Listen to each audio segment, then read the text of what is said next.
Your airplane has a lot of different forces that have an effect on it while flying. Some are good and help the performance, whereas others are not as good and actually reduce the performance. The FAA wants you to know about the 4 fundamental forces of flight, which is lift, weight, thrust, and drag. But what does any of this mean? Well, lift is produced by the wing, which makes the plane go up into the sky, whereas weight is controlled by gravity and brings it down toward the ground. Lift and weight obviously oppose each other. But what about thrust and drag? What are those two? Well, thrust is produced by the propeller in this case on a Cessna, which makes the plane go forward through the air, where drag opposes thrust because it does just the opposite. The airflow creates resistance on the plane and slows your plane down. There are many different types of drag. Today we're going to talk about 2 main types of drag. But before, there's one important thing to note, that on your FAA written, if the aircraft is in straight and level, unaccelerated flight, it is in what's called equilibrium. That's going to be on your written. Now these guys sure don't look like they're having a good day today. But I promise we're going to have a good day, because with their suffering, we're going to understand just how drag works. You see, as they try to walk through the storm, the air being blown at them creates a resistance on their body, restricting their movement. And it's not much different in an airplane. As the airplane moves through the air creates a resistance on the airplane and restricts its movement too. Now, the 2 types of drag we'll talk about are induced drag and parasite drag. Now, induced drag, the FAA says, is a byproduct of lift. But what does that mumbo-jumbo mean? Well, simply put, anytime lift is being generated by the wings, induced drag is being produced as well. The way I remember it is it's the yin and yang of aviation. So remember, anytime lift is being produced, so is induced drag. So what exactly is parasite drag? Well, parasite drag is any other form of drag. Take icing, for example, and notice how bumpy it is and how blotchy it is. This disrupts the smooth airflow on the airplane's wing, which in turn reduces lift and increases drag. Or you could take this F-22, for example, flying at a high rate of speed through the sky. And as it moves through and passes through the air, it creates a resistance on the plane, increasing drag. Now the FAA wants you to know about one final chart with induced drag and parasite drag. And it wants you to understand the relationship of the two.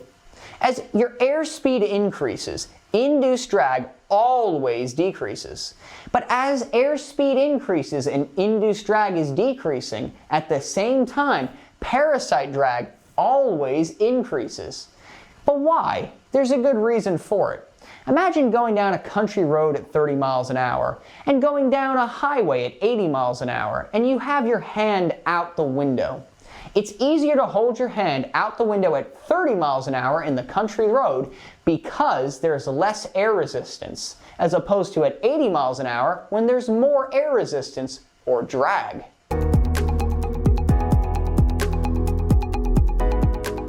Well, now next time you go out and pre-flight your airplane, I want you to take note to the side of the wing. And you're going to notice that it has a very interesting or peculiar shape to it. And if that shape was a drawing or in a diagram, it would look something along the lines of this. Now, the FAA wants you to be familiar with 3 terms, and it's chord line, AOA, which means angle of attack, and the relative wind. But what does any of this stuff mean? Well, the chord line, simply put, is an imaginary line that starts at the front or the leading edge of the wing, and it moves all the way through to the back or the trailing edge of the wing. Now, the relative wind is the wind moving opposite the direction that the aircraft is traveling. And the difference between the relative wind and the chord line is the angle of attack. Now, when an airplane is in straight and level flight, the lift runs straight up and the weight runs straight down. But what happens when an airplane wants to turn? Well, when it turns, you have to divide the lift into 2 different categories: the vertical lift component and the horizontal lift component. Now, we know, as we discussed before, that an airplane turns by rolling on its longitudinal axis, the long line, remember. So when it rolls on this longitudinal axis, one wing raises up and the other wing lowers down. Now, the wing that is raised up more has to travel scientifically a farther distance than the wing that is lowered. And because the wing that is raised has to travel a farther distance, it has to travel through the air faster, which produces more lift. Well, now I certainly hope that this guy has at least some insurance. But before his insurance company comes, let's check out the plane ourselves, just to recap. Remember, anytime an airplane rolls on its longitudinal axis, the aircraft's wing that is raised up has a farther surface distance to travel.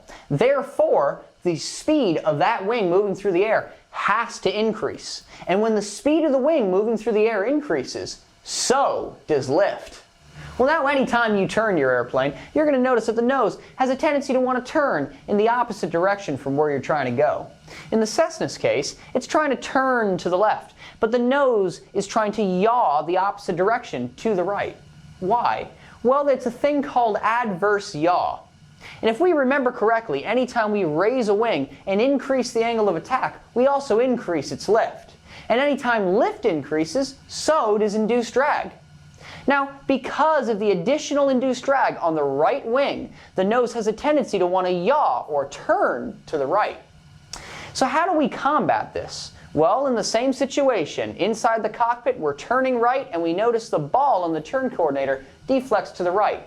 We want to push on the right rudder and recenter that ball to coordinate that turn to combat adverse yaw.